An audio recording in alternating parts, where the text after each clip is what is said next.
Энэ хичээлээр бүгдээрээ инерциал тооллын системийн тухай авч хэлэлцгээе.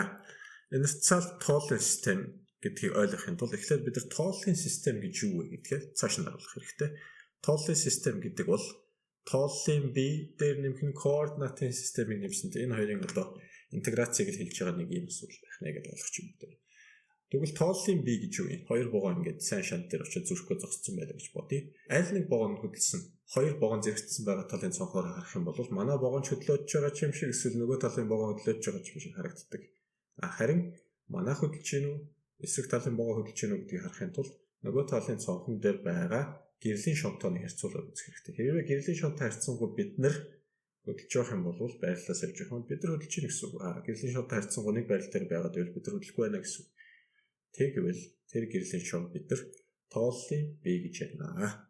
За, координат системтэй холбоотой нэг ийм түүх ярьж өгье. Рене Декарт гэдэг хүн байгаа. Нэг өдөр өвчтөе орон дээр хөвтөж байгаад таасан дээгүүр нисэдсэн нэг ялааг ингээл ажиглан хөвтөжсэн бодож үзсэн. Энэ ялаа хаан суусан бэ? Тэрийг яаж тодорхойлох вэ гэд тэр таацыг координатын систем буюу таацны нааш явсан нэг хэсэг баруун зүүн гар тийш явсан нэг хэсгийг энэ хоёрын огтлцлыг эхлэл гэж үзээд энэ таацны тэн дээр буунаа гэд координатын системийг гаргаж ирэх энэ санааг ахтжүүлсэн байх нэ. За тэгвэл би хаана байгааг илэрхийлэх одоо тэр системийг тэр координатын систем хаанаас одоо юутай харьцангуй хөдөлж байгаа вэ гэд харьцуулж байгаа тэр биеийг бид нар тооллын бие гэж ярьдаг байх. Энэ хоёрыг нийлүүлээд бид нар тооллын систем гэж ярьдаг байх нэ. Тооллын системийн дотор хоёр ангилагддаг байх нь байна. Инерциал систем, инерциал бус систем гэж ангилагддаг байна. За бид нар аль нь дээр нэг фокуслах вэ гэвэл инерциал дээр нэг фокуслна. Инерциалыг бүгдээр ойлгохын тулд энд байгаа автобуснуудыг авч үзье. За эхний тохиолдолд автобус хөдөлгөөнгүй байгаа гэж үзчихье. Эхний тохиолдолд хөдөлгөөнгүй байгаа. Хөдөлгөөнгүй. Автобус нь суудсан байгаа гэж бодчихъя. Тэгэх юм бол автобустай харьцангуй би ч гэсэн хөдөлгөөнгүй над дээр үйлчилж байгаа бүх хүчнүүдийн хэлбэртийг цаашлах юм бол хурдтгал маань тэг байна гэсэн үг. Автобустай харьцангуй шүү. Хурдтгалтыг цаашлах юм бол над дээр үйлчилж байгаа бүх хүчний нийлбэр тэг нийлбэр хүчний тухай бид нар үзсэн дүнгийн хүч гэдэг тийм ээ. Над дээр үйлчилж байгаа бүх хүчнүүдийг нийлүүлээд нэг хүч болохыг л бид нар дүнгийн хүч гэдэг. Тэгвэл энэ тэг байна цаашлаад хурдтгал маань тэг байна. Энийг би яаж мэдээд байгаа вэ? Ньютоны 2 дугаар хуулиас мэдээд байгаа. Ньютоны 2 дугаар хууль альва бид үйлчилж байгаа хүч М-ийг үрчгэн А-та тэнцэнэ гэсэн. Тэгээд энэ дүнгийн хүчээр нэг хүчээр илэрхийлж л та бүгдээрээ. Тийм учраас хэрвээ энэ 0 юм бол энэ ч гэсэн 0 гэсэн үг шүү дээ. Яг ийм над дээр үйлчилж байгаа хүч нь тэг, хурдтгал нь тэг байгаа ийм тооллын систем буюу энэ тохиолдолд энэ нь автобус учраас автобустай би харьцангуй ярьж байгаа учраас автобус маань өөрөө инерциал тооллын систем байх нь. Автобус энэ тохиолдолд шүү. Инерциал тооллын систем болох нэ. Тооллын дараагийн тохиолдлыг нь авч үзье. Дараагийн тохиолдолд нэг ийм тохиолдол байна. Автобус тогтмол хурдтай хөдөлж байгаа гэж үзчихье. 30 бол 30, 40 бол 40, 40-өөр л явж байна те. Ямар нэгэн савлгаа байхгүй. Хаазан дээш дараагүй, тормосон дээш дараагүй. Хойшоогоо савлаагүй, урагшаагаач намайг савлаагүй. Сайхан намайг 50 явуулчих. Энэ тохиолдолд одоо би зорчигч гэж бодоход зорчигчтой үйлчилж байгаа бүх хүчнүүдийн нийлбэр дүнгийн хүч нь дахиад тэг цаашлах юм бол хурдтгал нь тэг байна. Хурдтгал тэг, дүнгийн хүч нь дахиад тэг байна. Хэрвээ ийм байх юм бол Ньютоны 1-р хууль захирагдж байна гэсэн үг. А дээр ч гэсэн Ньютоны 1-р хууль захирагдж байна. Хэрвээ Ньютоны 1-р хууль захирагдж байх юм бол 50 байсан би 50 байдлаа хадгалж үлдчих байх юм бол энэ нь инерциал тооллын систем гэсэн үг. Энэ тохиолдолд бас автобус маань автобустай би харьцангуй ярьж байгаа бүх зүйлийг инерциал тооллын систем байна. Систем. За гуравт нь арай нэг жоох экстрим юм авч үзье. Сайхан суугаа явж ирсэн жигэнт автобус тоормослох шаардлага гарлаа. Урагшаага гэнт ингэ болдог тийм. Урагшаага болно гэдэг нь би автобустай харьцангуй хурдтгалтай болж байна гэсэн. Энэ удаад хурдтгал нь тэгтээ тэнцэхгүй байх нь байна.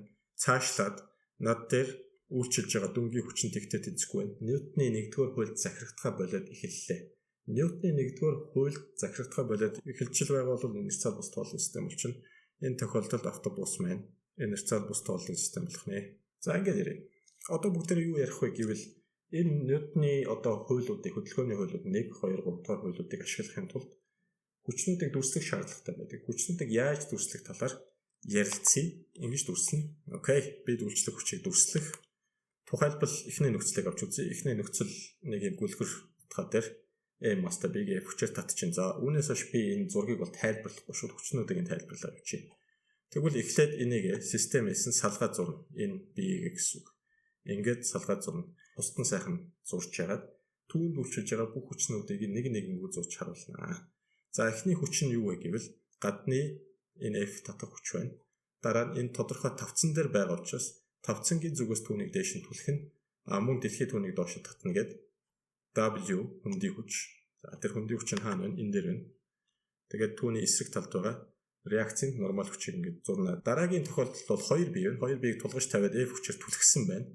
Би тус бүрийг тус тусад нь авч үзэх хэрэгтэй. Энд нэг бие, энд нэг ногоон бие, цэнхэр бие ингэ тус тусна. Тэгж яагаад хүчнүүдийг энэ зурна. За цэнхэр биеийн хувьд ямар хүч үйлчилж байна гэвэл зүүн талд нь гадны нэг F хүч түлхэж байгаа учраас тэрийг би харуулах шаардлагатай. Мэдээж тавцан дээр байгаа учраас дахиад нөгөөхөө N хүчээ харуулсан доошогоо mg буюу нөгөө хүндий хүчээ харуулна. Урагшаага явах гэсэн чинь урт талынх нь ногоон тайрдас яагаад гэдэг юм. Тэг болоод түлхээд байна гэсэн. Тэр тэг бол түлхэж байгаа хасах F-ний хүчийг нь зүүн гар тийшээгээ зурах нэ. Ногоон биеийн хувьд аваад үзэхэд ногоон биеийн түлхэж байгаа гэхэд цэнхэр бие түлхэж байгаа. Цэнхэр биеийг ногоон бие F-ний хүчээр түрүүн саад болж түлхэжсэн. Энд байгаа нэг хүч энд гэсэн. Тэгвэл энэ хүчээр буцаагаад энэ ногоон биеийг цэнхэр бие түлхэх ёстой. Нөгөө боксчныг санаарай. Боксчин мишокыг цогох юм бол мишок буцаад миний гарыг цогчжсэн. Яг түүнтэй адилхан гэсэн. Мэдээж тавцан дээр байгаа учраас тавцангаас дээшээгээ нормал хүч, доошоо хүндий хүч W2 ингээд болоо гэсэн. За 3 дугаар тохиолдолд хэдүүлээ энийг авч хэлцээ. Утсаар холбосон байна. Хоёр биеийн хооронд нь салгаа зурчлаа. Хамгийн түрүүнд энэ утасны татах хүчийг хэдүүлээ ингээд тэмдэглэнэ. Газ ингээд тэмдэглэж хоёр тийш нь. Түүний дараа дээшээгээ нормал, доошоо хүндий хүч тэрийг W-гаар тэмдэглээд байгаа. Энд байна гэсэн. Энэ гурван хүчээр татж байгаа. Урт талынх нь татж байгаа энэ доо тайрцыг бүгдээр авч үзэх юм бол M2 масстай. Гадны хүч байна F хүч байна. Тэр нь энэ байна гэсэн. Тэгээд урагшаага явах гэсэн чинь хойноос нь чангаа гадаг шүү дээ. Утасны татах хүчээр тэрийг зүүн гар тийш нь зураад хасах Т гэдэг ингээд тавьчихна. Дээшээгээ нормал хүч, доошоогоо хүндий хүч байх нь ойлгомжтой. Түүний дараачаар байж шүү дээ. Түүний дараачаар энийг ярив. Энэ хоёр массыг ингээд хооронд нь холбоод уцаар холбонготлоо энд үл хөдлөх хэрэгвчтэйгээр дагуулад тогтсон юм байна. Тэгвэл яах вэ гэвэл энэ хоёрыг дахиад тус нь ингээд зурна гэсэн үг.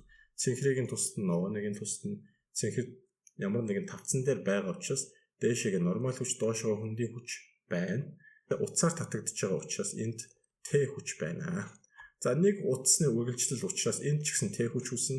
Энэ дээр байна гэсэн үг. Энэ Т хүч нь мөн массыг үржих нь G дэлхийд татагдах учраас тавцан дээр байсан ч гэсэн байраа үржсэн дэлхийд татагдах учраас доошоо өөрийн гэсэн хүндий хүчтэй байна. Энэ хоёр нь хоорондоо массууд нь ялгаатай байх ёстой. Нэг нь асууж магадгүй нормал нь хайчсан багш энэ ногоон дээр аль ногоон дээр энэ ногоон дээр нормал чинь реакцийн хүч хязээ гарч ирдэг. Нэг тавцан дээр байхад л гарч ирдэг үстэй тий. Гэтэл энэ чинь агаар дээр ингээ өлөгдсөн байгаа. Агаарт. Тэгэхээр ямар нэгэн тийм тулах юм байхгүй байгаа. Тийм тулах юм байхгүй байгаа учраас тэр реакцийн хүч нь байхгүй байна л гэсэн санааг энэ дээрээс бүгдээр харж байна. За энэ дараагийн нөхцөлийг бүгдээр авч хэлцээ. Жохон ташуу болгочих. Ташуу болгоно гэдэг нь биш үү? Тэр нормал реакцийн хүч чинь нормал хүч чинь энэ тавцанда 90 градус үүсгэж явах хэрэгтэй байдаг. 90 градус үүсгэж явах хэрэгтэй. Ингээд энэ хоёрын хооронд перпендикуляр тэгээд энэ N налуу болоод ирэхээр ингэж тэмдэглэгдэнэ. Гэтэл дийлэнх одоо хүүхдүүдийн хийдэг алдаа нь юу гэхээр ингээд зурчингуутлаа N-ийнхаа яг эсрэг талд нь хүндий хүчээр зурх гэдэг оролдоод үгүй. Тэхгүй хэдүүлээ яах ёстой вэ гэхээр шууд эгц доош нь ингэж татаж зурна. Хүндий хүч үргэлж дэлхийн төв рүү чиглэсэн эгц доош руу чиглэсэн ийм биш. Энэ бас буруучлаа. Энийг ингээд зурчих. Энэ бол ингээд миний хүндий хүчэл гэсэн M1-ийг үржих нь G. Буюу энийг W1-ээр тэмдэглэсэн юм. Олсоор татж байгаа учраас би олсныхоо татах tension force T-гээ заавал тэмдэглэж өгнө гэсэн.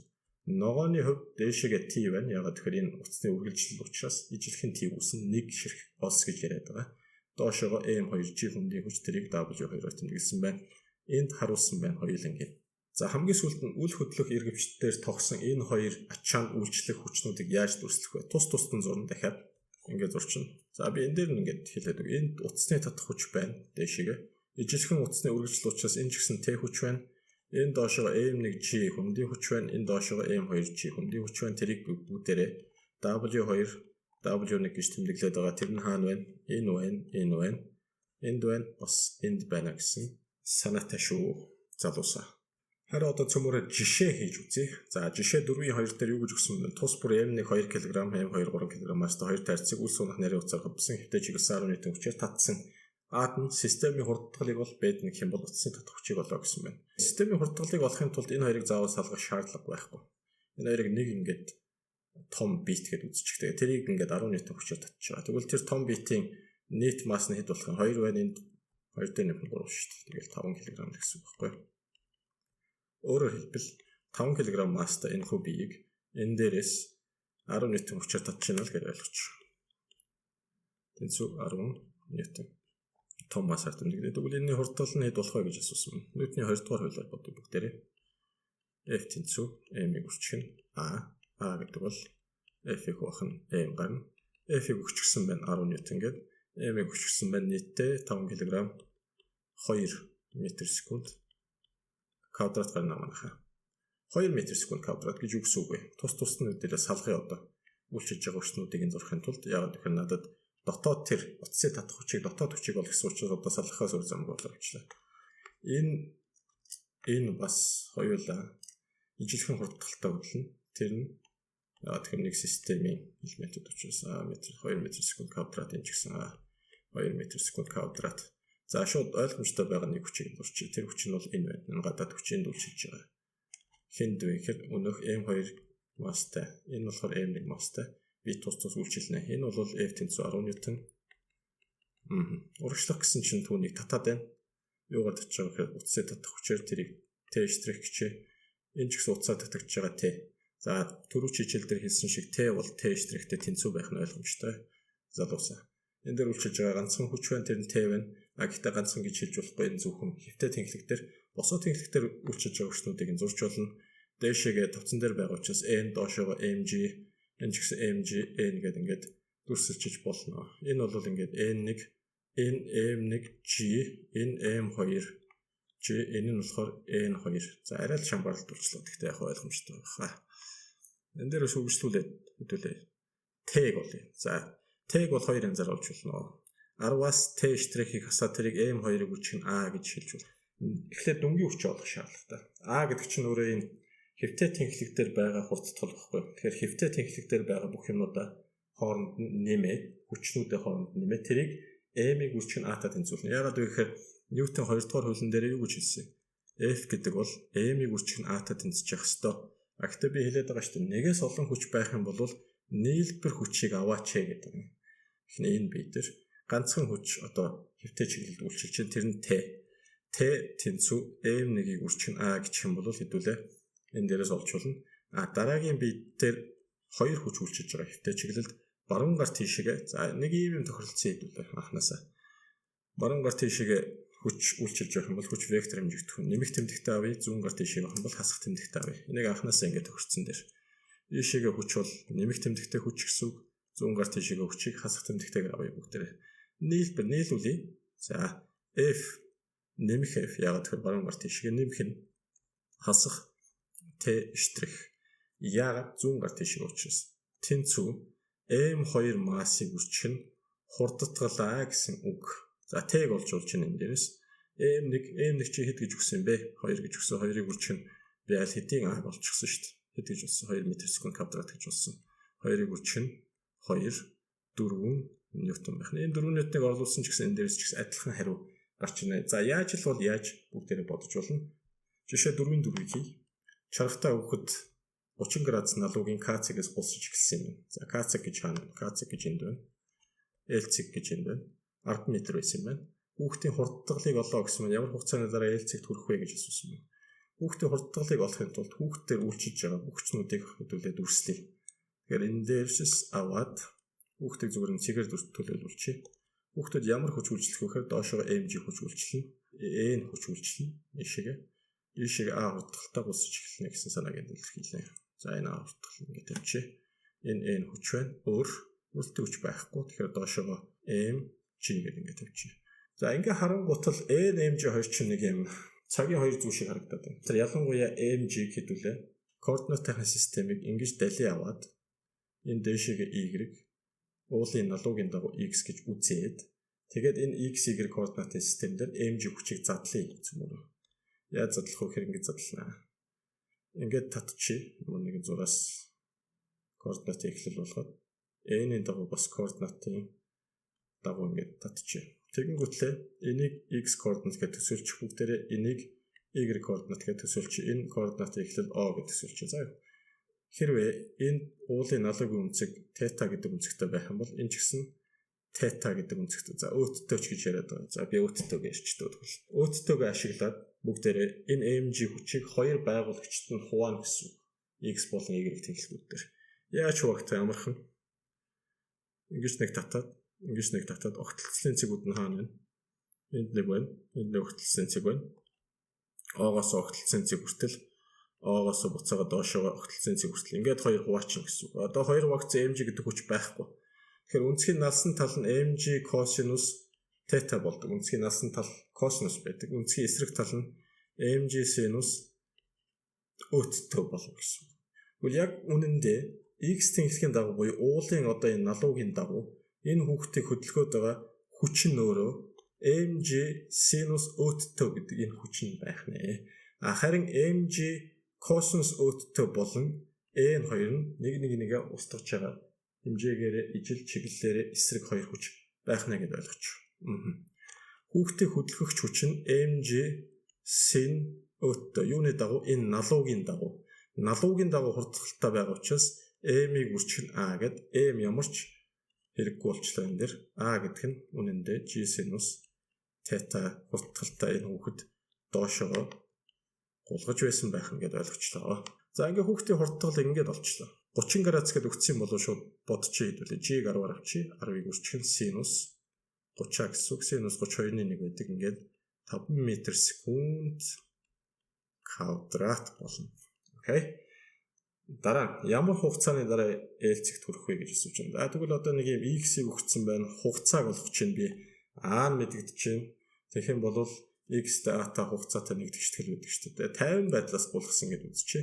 Анхны хурд нь тэг 50 байсан. Яагаад энийг ашиглаад байна вэ гэхээр нэг ийм тэгштгэл байгаа. X тэнцүү V0 T нэмэх нь 2.1 AT-гийн квадрат. За бүгдээр энийгээ санчи кинематикс. Энэ дээр л орлуулаа гэсэн үг. Энэ хэсгийн тэг болчлоо одоо. 50 байдлаас булсан.